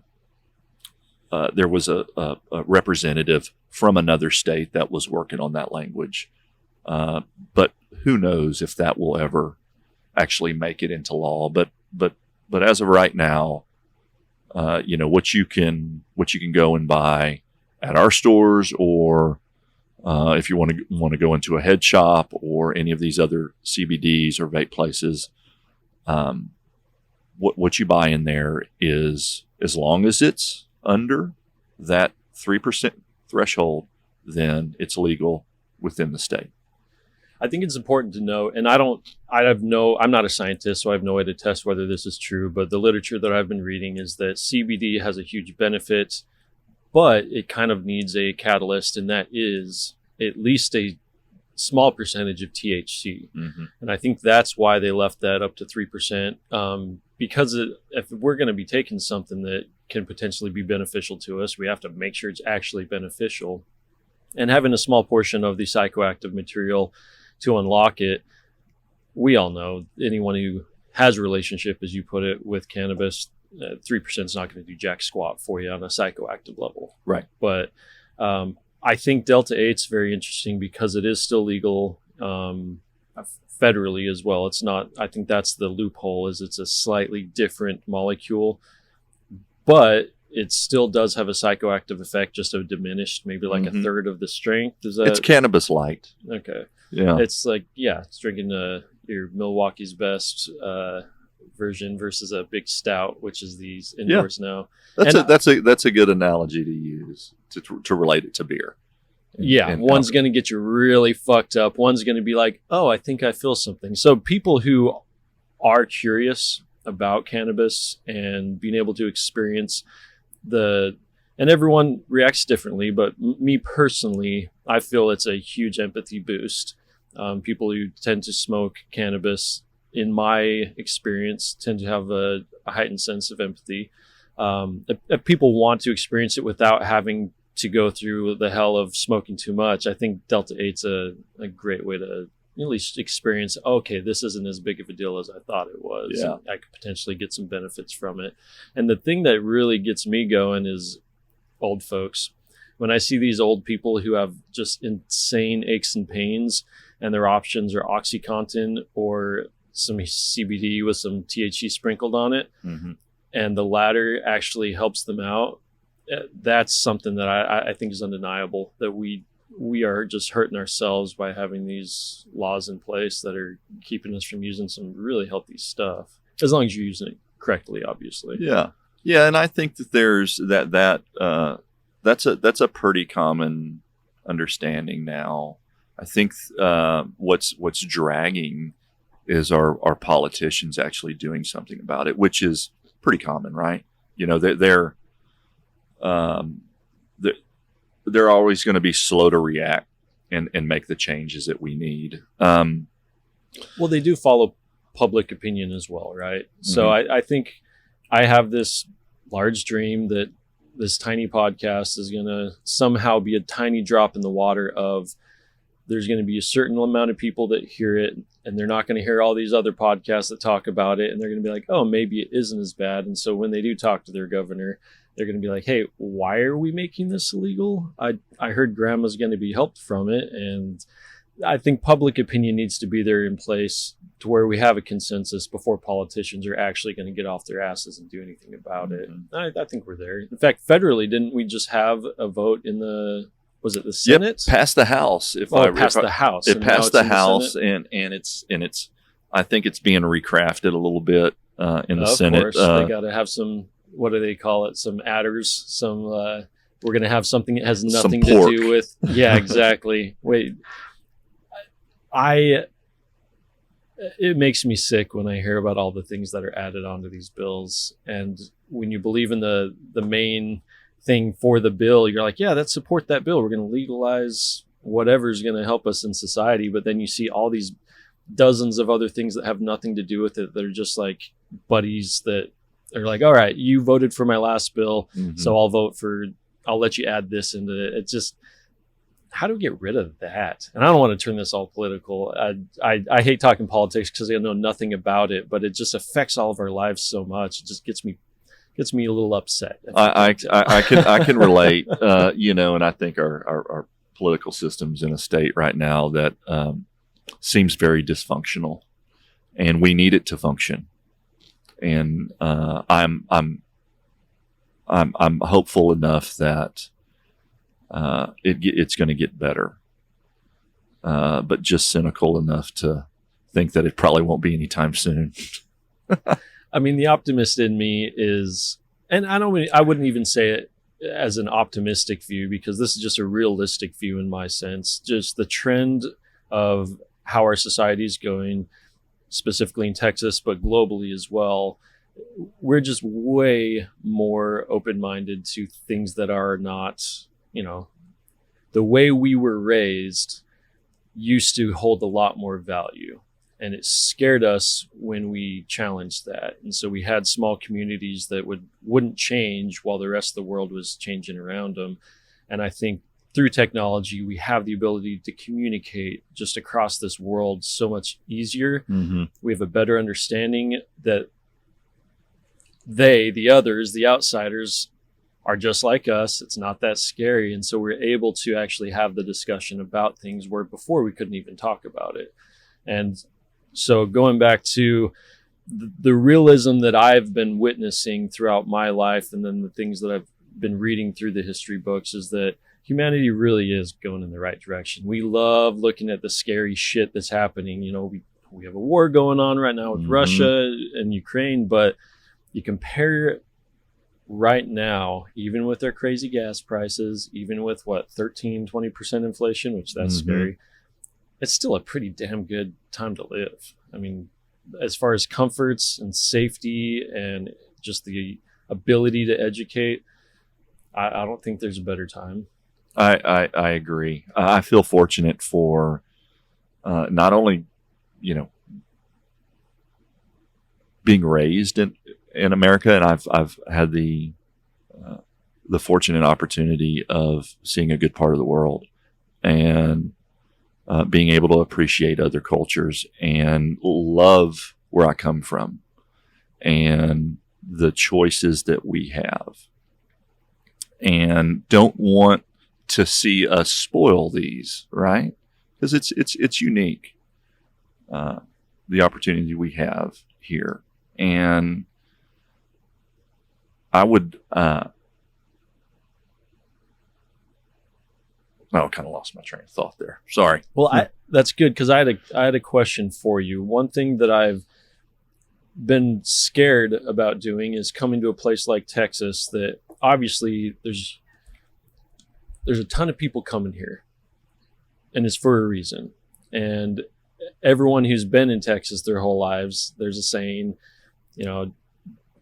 pretty much leave it how it is. We've created the system, don't change it, or else we're gonna create another California.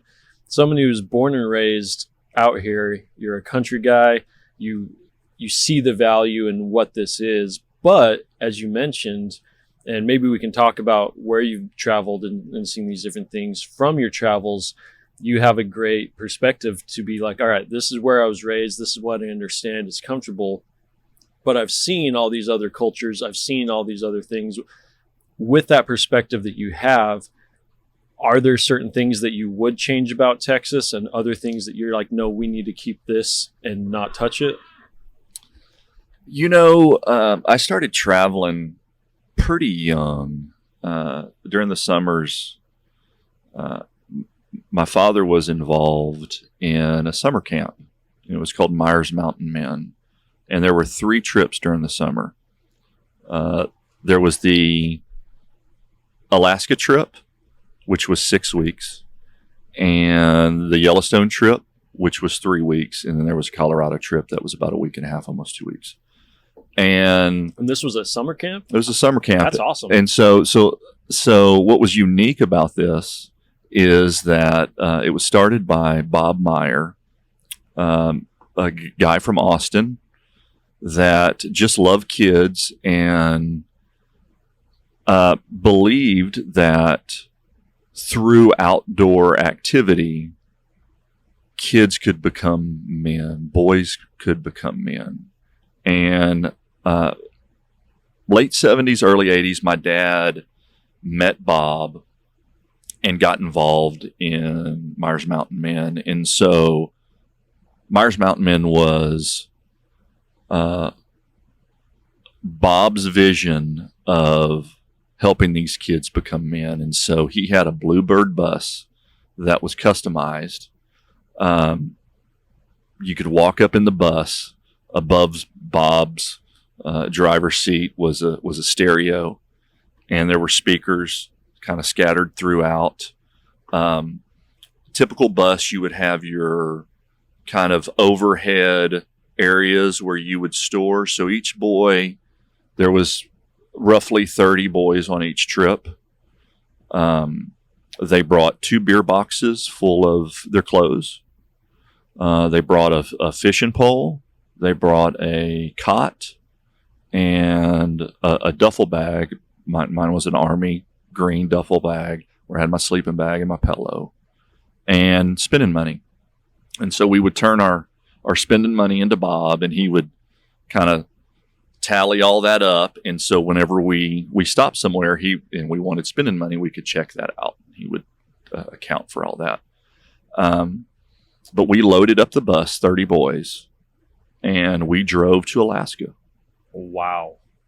And we camped out every night with the exception of 2 nights. Juneau, Alaska, we'd stay in an old church and we would bed down in the church. And then in Yellowstone at Old Faithful, we stayed in the cabins. Oh, that'd be cool. That's the only nights that we didn't sleep, at least under the main tent or out in the stars. And so we would leave Austin right after we got out of school, like right after Memorial Day, and load up, say goodbye to our parents, although my dad was part of it. And he drove the van, which, you open up the van, slide the van door open, and there was a table in there and 2 bench seats. And so my dad's always been a fantastic, he got it from his mom, just a fantastic cook and loved to feed people. That was his way growing up of showing his love for me, was to feed me. And so he was able to do that, with 90 kids every summer. Wow. And he ended up doing it. So they sold that to Camp Longhorn, or Bob sold that to Camp Longhorn, 2010, 2012. But anyway, that's a long story. I could talk about that forever. But it allowed you to have a different perspective as a It kid. gave me the traveling bug at a young age, and joined the military. I was only stateside during the military, but what branch were you? Did the National Guard, National Guard? Okay. Texas National Guard, and another great experience. Really created that paradigm shift when I needed it, and was a great experience. But when I really started traveling internationally, I was almost done with college and came home.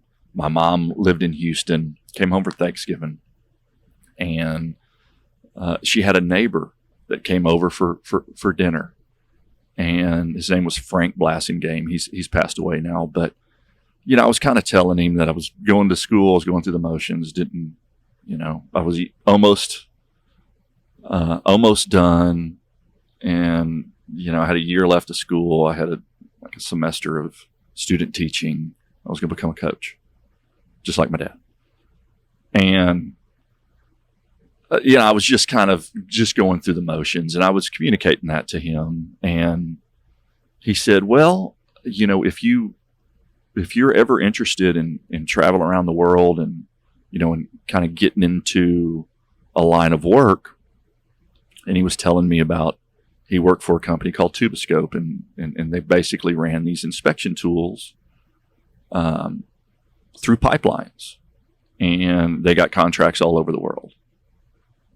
I was like, wow, that sounds cool. And I went after that, and I went back and finished that semester of school, and I came home for the Christmas holidays, and I went to Frank and I said, hey man, I'll take you up on that interview. And he said, I can't promise you a job, but I can at least get you an interview. And right after New Year's, I went in there and interviewed and got the job.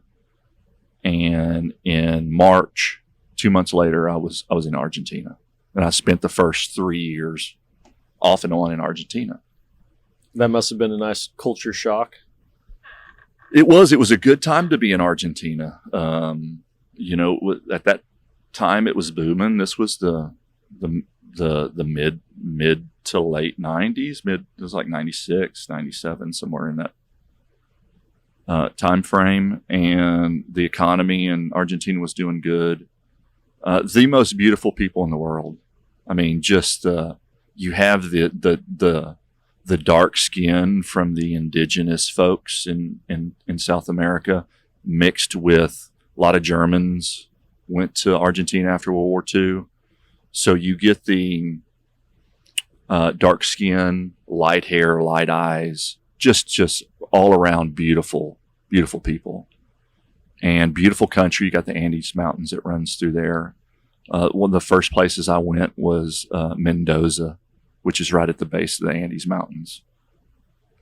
Developed a love for Malbec wine, and that's where Malbec wine is. Malbec grapes are grown right there in the base of the Andes, and just was exposed to culture that I found myself coming back home, and all my buddies, I'd come home, I'd have a weekend off. I'd get with my buddies, and I tried to explain to them, the cool things about these cultures. And, they'd give me about a minute listen, and they would, they go on to something else. They really weren't interested. Mm-hmm. And I don't know if that was because I wasn't doing a good job of explaining it, or that they just weren't interested. And I came to learn that they just weren't really interested in anything other than what was immediately around them. How could they understand it? Right. And that it kind of always bothered me. And I always kind of thought, well, maybe I'm just not explaining it right, And then I came to realize that no, it's not. It wasn't that. It was that they just weren't interested. And so, to answer your question, if I could change anything, I would change kind of our isolationism or our isolation mindset that we have in this country. I think it limits us. We're not forced to speak another language like they are in Europe. I mean, you can jump on a rail car and an hour later you're in another country that speaks another language. Mm-hmm. And now they have the same currency, but that wasn't always the case. We don't have that influence here. And I think it limits our ability to appreciate differences. And we see that now with a lot of nationalism that's going on, which having pride in your country and understanding the great things that we have in this country and our the things that make us unique. I think, being prideful of that is important.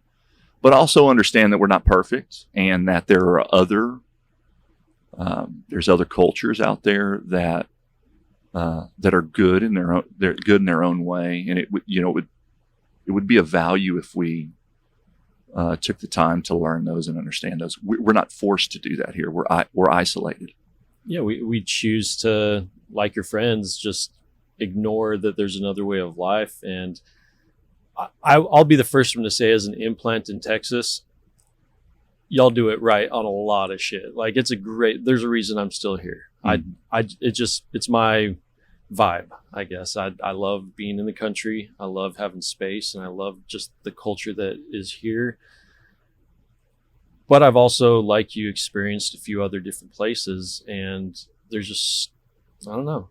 I guess like alcohol, if we're going to tie it all together, I like a flavor profile that offers me multiple different things. Mm-hmm. And you can be content with Shiner Bock your whole life because it's a great beer. But why would you? Why would you not want to try some other fancy stuff, and maybe you like it? Yeah. I think that mindset is important if you want to fully experience life. You have to be open to things you might not initially be comfortable with, right? In taste profiles. When I remember when I had my first IPA, the bitterness, and it was like a New England IPA, right? It wasn't a West Coast. It wasn't a nice, sweet, tropical IPA. It was like tasted like a pine tree. Right. It was like one of those English IPAs that you can imagine them just dumping a whole bunch of hops. We got to get to India without this shit spoiling. Right. We don't care what it tastes like. That's right. You know, but just having an open mind to it, and it not being so decisive about it in the beginning. Just marinating on it a little bit. Okay, this is different. What are some good aspects of it? You know, just traveling, I think, and having the opportunity to go experience those cultures helps you kind of slow down and kind of take the time to identify some of those things that are really different than what you're used to, but that are kind of, you know, pretty cool and unique within themselves. The Middle East is another place that I've been to that is culturally completely different than what we experience here. And not always in a comfortable way. Just a little story. I was in the UAE, Abu Dhabi, which is really kind of, you know, this was in the 90s as well, which is really kind of westernized for being in the Middle East. Economic capital of the Middle East. A lot of oil money, right? Lots of oil money. At that time, they were importing Indians and Pakistanis, very educated engineers, into the country to work in all the oil and gas industries. Kind of the big culture shock to me was seeing or not seeing the women because they're dressed in burqas, and not really seeing a woman that didn't have a burqa on, except if I was in an American hotel and there was a European or an American there. You know, that's when you're walking down the street and it's beautiful. The water's baby blue, it's white sands. It's just the architecture. You know, Abu Dhabi and Dubai, the UAE, was built pretty much from all the money that came out of the oil and gas in the late 70s and 80s. So everything was modern and new. But it was kind of hard to make that shift between all of this beautiful architecture and landscape and not being able to see a woman. It's like, what's the trade-off here? Yeah, you know, and well, like you said, they had beautiful white beaches. Like, there's no people out laying in like bikinis or anything like that. The Europeans they would not on the beach. No, they were covered. Only tourists would be out there. Yeah, and only men. So even like tourist women weren't allowed to be out and about in public. Huh? No, that was not acceptable. Oh, wow. They could in the hotel. Okay. And you know, they could lay around the pool there. It was in the privacy of the hotel. But no, not in public. And I remember this one experience. I was I was about to leave, and I was in the hotel lobby, and I had met this French woman, and she was there on holiday with her daughter, and I had met her at the pool, and seen her 2 or 3 times. You know, while I was there for a couple of weeks, and we're chatting. We're about, I'm about to leave, and I was kind of telling her bye, and the group that I was with was checking out of the hotel, and there's a woman that walks in, and she's Arab. She's in a burqa, but the mask, I call it a mask, that she had on. Like the veil, but it was kind of a hard, it was not just cloth. It had all of these jewels kind of around it, and it had a form to it. So it wasn't just hanging down. There was an actual form to it that kind of almost resembled the shape of her face. There was an intentional shape put into it, if that makes any sense. With jewels all flashing. With jewels and everything in it. And the entire lobby stopped what they were doing and watched this woman walk from one end, from the entrance, all the way into like where the conference rooms were. Just stopped and watched this woman walk by. And I was, I did the same thing. But I was wondering, I was like, what is going on? Why is it just, it seemed to me like everybody there knew to give this woman the ultimate respect. And so I asked the lady, and I was like, what's going on? The with French this? lady. The French lady I was talking to, and she said, well, that burqa that she's wearing, is kind of the highest honor that a very rich man could give to his wife, because he feels that she possesses a very high level of beauty. And I thought that was just the oddest thing, that you think that your wife has this beauty, but you want to hide it. That was a stark difference from the way that I had grown up. That beauty was something to be accentuated, right? Girls in Texas, and we got a lot of them, and they're gorgeous. When growing up, they would wear mini skirts. They low cropped shirts. Boots Their with short hair's white all shorts. done up and teased, and and that was meant to kind of be glorified to a certain extent. That was my cultural upbringing, and going and experiencing this culture, which was completely opposite of that, was an eye-opening experience. And but accepting it for what it was. It's not my culture. I don't necessarily understand it, but I respect it because I'm here and I'm trying to learn from it. And just one of those little lessons or little experiences that I came back to the U.S. with and realized how different it was, but still appreciated the Arab culture for what it is. So what you would keep the same about Texas is keep the ladies in the short shorts. I'm telling you. And we're getting into summer, and we're going to see a lot of short shorts. Sundresses are coming out. I love it.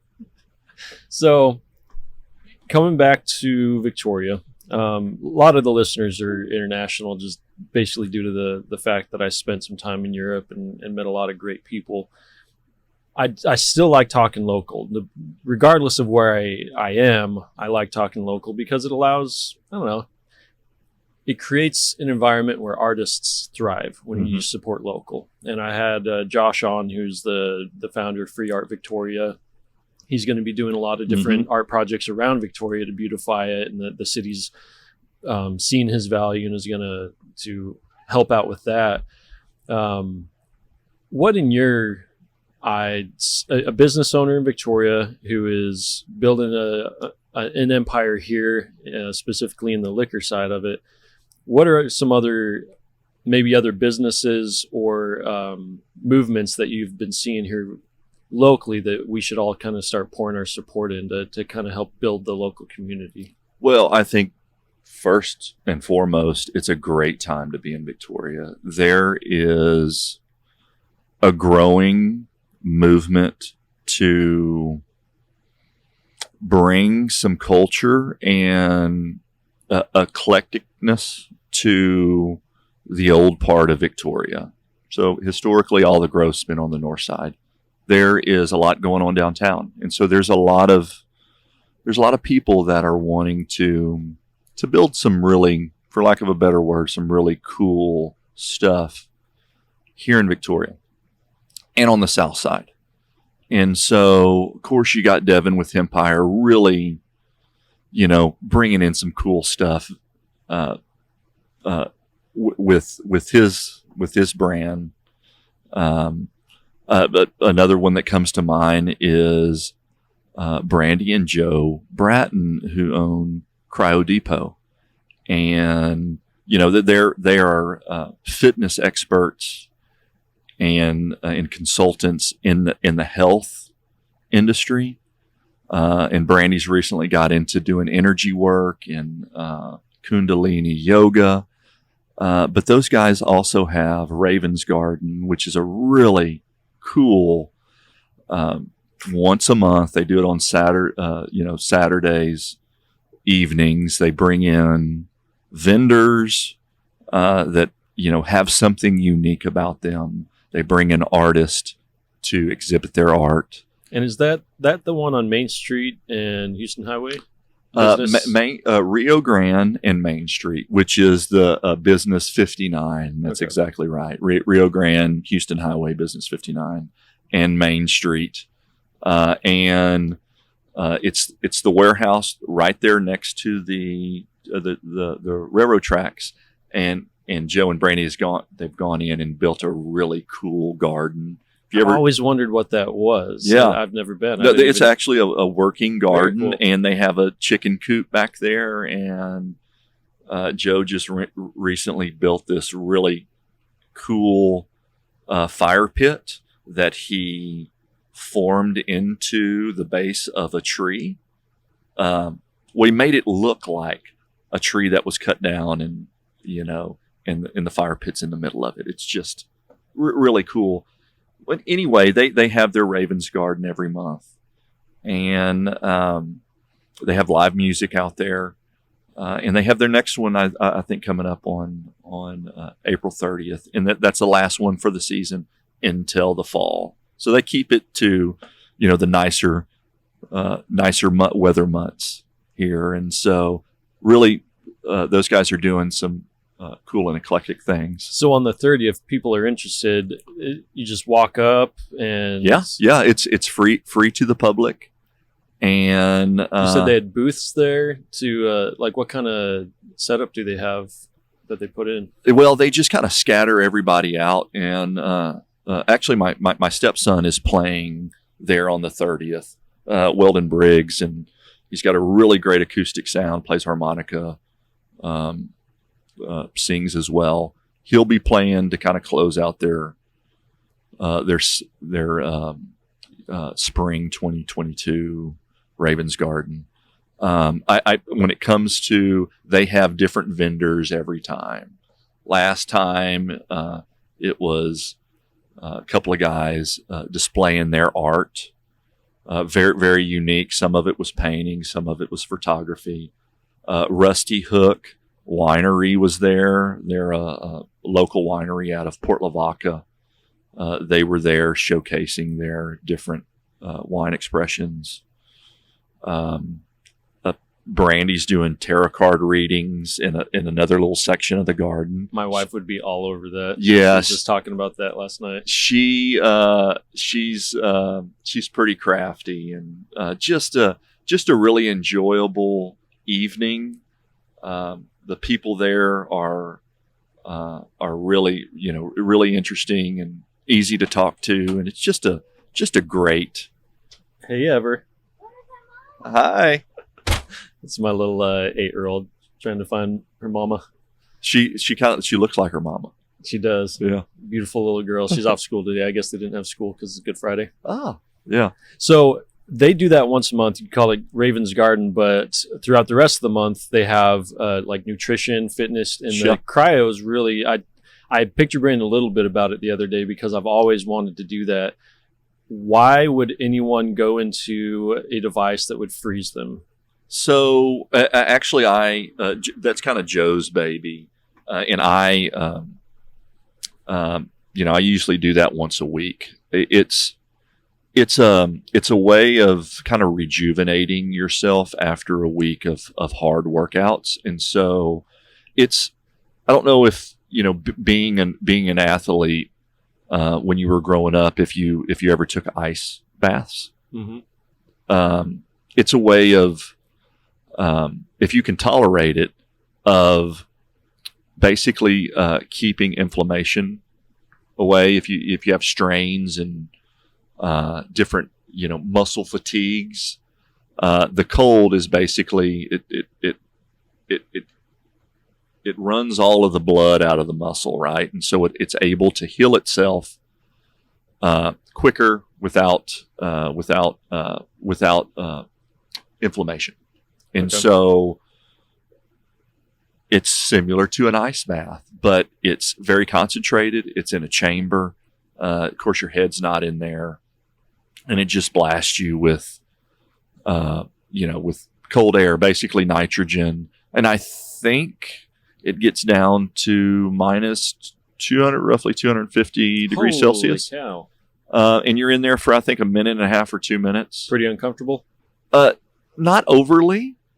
Or is it more of like you're excited to be doing something that crazy? It's I'll say the last 30 seconds is you're shivering, you're cold. How does that not give you frostbite? I guess it's just you're not in there long enough. And you're dry.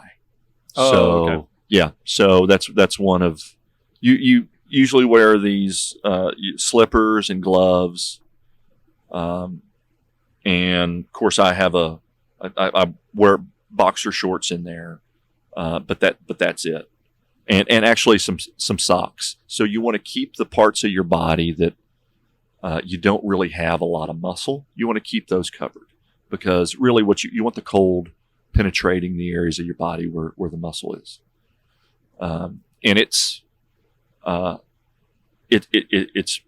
It increases your metabolism. It kind of gets, it's a bit stimulating when you get out of there for 20 or 30 minutes afterwards, because your body's just, it's raring to go. I don't know, growing up in Utah and being in the cold weather and in the mountains, from a boy from Texas, when I get in the mountains and it's cold, I get this high level of energy that I can just go out all day.